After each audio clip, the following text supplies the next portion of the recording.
ગુજરાત ટાઇટન્સની છેલ્લી હવે મેચ આવી ગઈ છે. Yes, it's time for Delhi Capitals versus Gujarat Titans. એક બાજુ શુભમન ગિલ હશે તો સામે અક્ષર પટેલ. જો આજે ગુજરાતની ટીમ જીતી જશે તો તેઓ ઓફિશિયલી આઈપીએલ 2025ની પ્લેઓફ માટે ક્વોલિફાય થઈ જવાના છે. જોસ બટલર, રધરફર્ડ અને કગિસો રબાડા, શું આ ત્રણેય આજની મેચ રમવાના છે? બંને ટીમોની પ્લેઇંગ 11 કેવી રહેવાની છે? ભાઈ, ઇન્ડિયા એની ટીમ પણ આવી ગઈ છે. શુભમન ગિલ ક્યારે ઇંગ્લેન્ડ પહોંચવાના છે? આજે 1000 રૂપિયા જીતવા માટેના બે સવાલો કયા કયા છે? શું ખરેખર શુભમન ગિલ જ ઇંગ્લેન્ડ સામે કેપ્ટન રહેવાના છે? આ બધી જ વાતો આપણે આજના વિડીયોમાં ડિસ્કસ કરવાના. તો વિડીયો ચાલુ કરીએ એની પહેલા જો તમે હજી સુધી આ ચેનલને સબસ્ક્રાઇબ નથી કરી તો અત્યારે જ ખાસ કરીને સબસ્ક્રાઇબ કરી દેજો, કારણ કે હું ક્રિકેટને લગતા, આઈપીએલ ને લગતા આ જ પ્રકારના ઇન્ટરેસ્ટિંગ વિડીયો ડેઈલી આપણી ગુજરાતી ભાષામાં બનાવતો હોઉં છું. હેલો ફ્રેન્ડ્સ, તમે જોઈ રહ્યા છો આઈપીએલ ની વાતો વિથ ઈશાન જોશી. કેમ છો ભાઈ? મજામાં? ફાઇનલી ઘણા બધા દિવસો પછી ગુજરાત ટાઇટન્સની મેચ આવી ગઈ છે, તો ભાઈ મજામાં તો હશો જ ને. સૌથી પહેલા તો આરસીબી અને કેકેઆર વચ્ચેની મેચની વાત કરીએ તો બેંગ્લોરના ચિન્નાસ્વામી સ્ટેડિયમમાં સતત પડેલા વરસાદના કારણે આ મેચ રદ થઈ ગઈ હતી અને બંને ટીમોને એક પોઈન્ટ મળી ગયો હતો. અને આ સાથે ડિફેન્ડિંગ ચેમ્પિયન્સ કોલકાતાની ટીમ આઈપીએલ 2025 માંથી બહાર ફેંકાઈ ગઈ છે.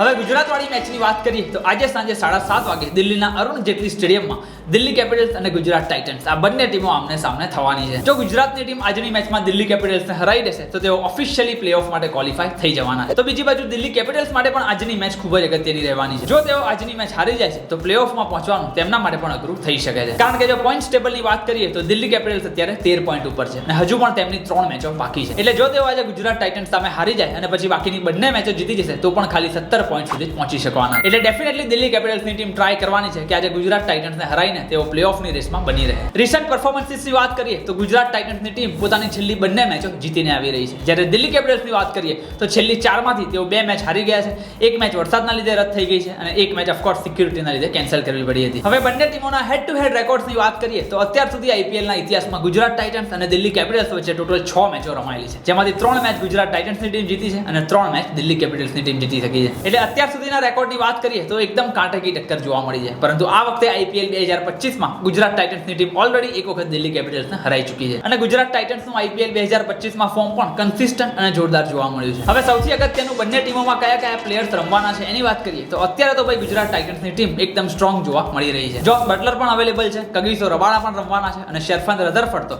છેક ફાઇનલ સુધી ગુજરાત ટાઇટન્સની ટીમ સાથે રહેવાના છે. ઓફકોર્સ જો ગુજરાત ટાઇટન્સની ટીમ ફાઇનલમાં પહોંચે છે તો. એટલે બાકીની જે 3 લીગ મેચો છે એમાં તો ગુજરાત ટાઇટન્સની ટીમ એકદમ પાવર પેક પ્લેઇંગ 11 સાથે રમવા માટે ઉતરવાની છે. ઓપનિંગમાં સાઈ સુદર્શન અને કેપ્ટન શુભમન ગિલ, ત્યારબાદ જોસ બટલર, શેરફાન રધરફર્ડ અને શાહરૂખ ખાન, લોઅર મિડલ ઓર્ડરમાં રાહુલ તેવટિયા અને રાશિદ ખાન, અને બોલિંગ ડિપાર્ટમેન્ટની વાત કરીએ તો એમાં ડીએસપી સિરાજ, પ્રસિદ્ધ કૃષ્ણા, સાઈ કિશોર અને કગિસો રબાડા અથવા તો પછી જેરાલ્ડ કોડઝે આપણને રમતા જોવા મળવાના છે. બેટિંગમાં ગુજરાત ટાઇટન્સના ટોપ 3 કેવા ફોર્મમાં છે એ તો ઓફકોર્સ તમને બધાને ખબર જ છે. ઓરેન્જ કેપના લિસ્ટમાં પણ ગુજરાત ટાઇટન્સની ટીમના આ ત્રણેય બેટ્સમેનો અત્યારે ટોપ 5 માં આવી રહ્યા છે. અને બોલિંગમાં પણ આપણે છેલ્લી ઘણી બધી મેચમાંથી જોયું છે કે ડીએસપી સિરાજ હોય, પ્રસિદ્ધ કૃષ્ણા હોય કે પછી સાઈ કિશોર, આ બધા એકદમ કન્સિસ્ટન્ટલી સારું પરફોર્મ કરતા જોવા મળ્યા છે. ઓફકોર્સ ગુજરાતની ટીમ માટે એક મોટો ઝટકો એ છે કે કગિસો રબાડા અને જોસ બટલર એ પ્લેઓફમાં ગુજરાતની ટીમ સાથે રમતા જોવા નથી મળવાના. જેમ આપણે આગળના વિડીયોમાં વાત કરેલી જ છે એમ જોસ બટલરની જગ્યાએ શ્રીલંકાના વિકેટકીપર બેટ્સમેન કુશાલ મેન્ડિસને ગુજરાતની ટીમે પોતાની ટીમમાં એડ કરી લીધા છે. બીજી બાજુ દિલ્હી કેપિટલ્સની વાત કરીએ તો ઓસ્ટ્રેલિયાના મિચેલ સ્ટાર્ક સિવાય બીજા બધા જ મોટા પ્લેયર્સ દિલ્હી કેપિટલ્સ પાસે અવેલેબલ હોય તેવી વાતો ચાલી રહી છે. યસ, ફાફ ડુ પ્લેસિસ અને ટ્રિસ્ટન સ્ટબ્સ આ બંને પ્લેયર પણ દિલ્હી કેપિટલ્સમાં પાછા આવી ગયા છે. એટલે ગુજરાત ટાઇટન્સની મેચમાં તો આપણને રમતા પણ જોવા મળવાના છે. કરુણ નાયર, અક્ષર પટેલ, કેએલ રાહુલ અને કુલદીપ યાદવ જેવા મેચ વિનર્સ જો ફોર્મમાં આવીને સારું પરફોર્મ કરશે તો જ દિલ્હી કેપિટલ્સની ટીમ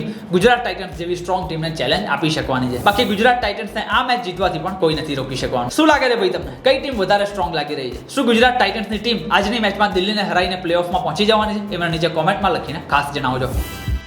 આ ઉપરાંત આજે બપોરે રાજસ્થાન અને પંજાબ વચ્ચે પણ મેચ રમાવાની છે. રાજસ્થાનની ટીમ તો ઓફકોર્સ ઓલરેડી એલિમિનેટ થઈ ગઈ છે, પરંતુ પંજાબ કિંગ્સની ટીમ આ મેચ જીતીને પ્લેઓફ માટે ક્વોલિફાય થઈ શકે છે. પોઈન્ટ ટેબલની વાત કરીએ તો ઓફકોર્સ આરસીબીની ટીમ અત્યારે 17 પોઈન્ટ સાથે પહેલા નંબર ઉપર આવી ગઈ છે. ગુજરાત ટાઇટન્સ બીજા નંબર ઉપર છે, પંજાબ કિંગ્સ ત્રીજા નંબર ઉપર અને મુંબઈ ઇન્ડિયન્સ અત્યારે ચોથા નંબર ઉપર ચાલી રહી છે. આજે સુપર સન્ડેના દિવસે રમાનારી બંને મેચો માટે મેં વિઝન 11 ઉપર ફ્રી ગીવ અવે કોન્ટેસ્ટ જોઈન કરી લીધું છે. યસ, 1 લાખ રૂપિયાનું ફ્રી ગીવ અવે કોન્ટેસ્ટ. એટલે 1 પણ રૂપિયાનું ઇન્વેસ્ટમેન્ટ કર્યા વગર તમે 1 લાખ રૂપિયાનું ફ્રી ગીવ અવે કોન્ટેસ્ટ હવે વિઝન 11 ઉપર જોઈન કરી શકો છો. બંને મેચો માટે મારી ટીમ તમે અહીંયા સ્ક્રીન ઉપર જોઈ શકો છો. કેપ્ટન વાઇસ કેપ્ટન કોણ રહેવાનું છે અને ફાઇનલ ટીમ એ હું ટોસ પડ્યા પછી આપણી ટેલિગ્રામ ચેનલમાં મૂકી દેતો હોઉં છું. તો ભૂલ્યા વગર નીચે આપેલી લિંક ઉપર ક્લિક કરીને આપણી ટેલિગ્રામ ચેનલમાં ખાસ આવી જજો. આ ઉપરાંત જો તમે વિઝન 11 ઉપર ડેઈલી ઇન્વેસ્ટ કરો છો તો તમે આઈપીએલ 2025ની ફાઇનલ સ્ટેડિયમમાં બેસીને લાઈવ જોવાનો મોકો પણ મેળવી શકો છો. તો ફટાફટ નીચે આપેલી લિંક ઉપર ક્લિક કરીને વિઝન 11 એપ્લિકેશન ડાઉનલોડ કરી લેજો અને આજે રમાનારી બંને મેચો માટે કોન્ટેસ્ટ ખાસ જોઈન કરી લેજો. હવે આજના ગીવ અવેની વાત કરીએ તો બે સવાલો આ રહ્યા. નંબર નંબર 1 શ્રેયસ અય્યર કેટલા રન કરવાના છે અને નંબર 2 શુભમન ગિલ કેટલો સ્કોર કરવાના છે. બસ આ બે સિમ્પલ સવાલોના જવાબ તમારે પ્રેડિક્ટ કરીને નીચે કોમેન્ટમાં લખી દેવાના છે. સાથે જ આ વિડીયોને લાઈક કરી દેવાનો છે અને તમારી ઇન્સ્ટાગ્રામ સ્ટોરીમાં ભૂલ્યા વગર આ વિડીયોને શેર કરી દેવાનો છે. આ ત્રણેય સ્ટેપ ફોલો કરેલા હશે અને બંને સવાલોના સાચા જવાબ આપનારમાંથી એક લકી વિનરને મારા તરફથી 1000 રૂપિયા ડાયરેક્ટ યુપીઆઈ મળી જવાના છે અને સાથે જ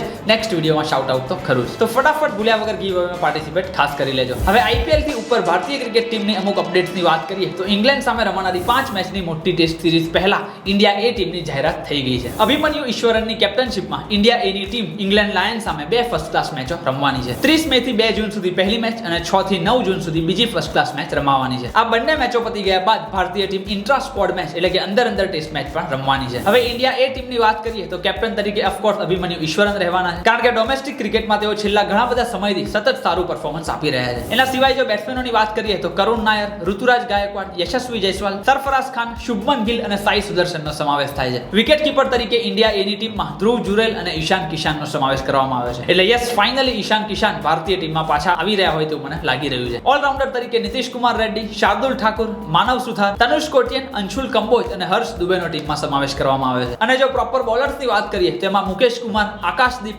હર્ષિત રાણા, ખલીલ અહેમદ અને તુષાર દેશપાંડેને ટીમમાં ઇન્ક્લુડ કરવામાં આવ્યા છે. શુભમન ગિલ અને સાઈ સુદર્શન બીજી મેચ પહેલા ઇંગ્લેન્ડ પહોંચી જવાના છે. જો કે વન્સ અગેન ક્લિયર કરી દઉં કે આ ઇન્ડિયા એની ટીમ છે. ઇંગ્લેન્ડ સામે 5 મેચની ટેસ્ટ સિરીઝ માટે ઇન્ડિયાની ટીમની જાહેરાત થવાની બાકી છે કે જેમાં ઓફકોર્સ રિષભ પંત, રવિન્દ્ર જાડેજા, જસપ્રીત બુમરાહ, મોહમ્મદ સિરાજ અને મોહમ્મદ શામી જેવા પ્લેયર્સ પણ હોય તેવી શક્યતાઓ છે. અને યસ, કેપ્ટન તરીકે હજુ પણ રેસમાં શુભમન ગિલનું નામ જ આગળ ચાલી રહ્યું છે. બસ તો that's it for this particular video. જો તમને વિડીયો ગમ્યો હોય તો પ્લીઝ એને લાઈક કરી દેજો અને તમારા દરેક ગુજરાતી મિત્રો સુધી શેર કરી દેજો. ગીવ અવેમાં પાર્ટિસિપેટ કરવાનું બિલકુલ ના ભૂલતા. વિઝન 11 ની લિંક મેં નીચે ડિસ્ક્રિપ્શન બોક્સમાં આપેલી છે, તો ફટાફટ ડાઉનલોડ કરીને આજે રમાનારી બંને મેચો માટે કોન્ટેસ્ટ ખાસ જોઈન કરી લેજો. બાકી આઈપીએલ ને લગતા આવા જ ઇન્ટરેસ્ટિંગ વિડીયો દરરોજ આપણી ગુજરાતી ભાષામાં જોવા માટે આપણી YouTube ચેનલને ખાસ સબસ્ક્રાઇબ કરી દેજો. મળીએ છીએ આપણે ફરી એક વખત આવા જ ઇન્ટરેસ્ટિંગ વિડીયો સાથે. ત્યાં સુધી આવજો.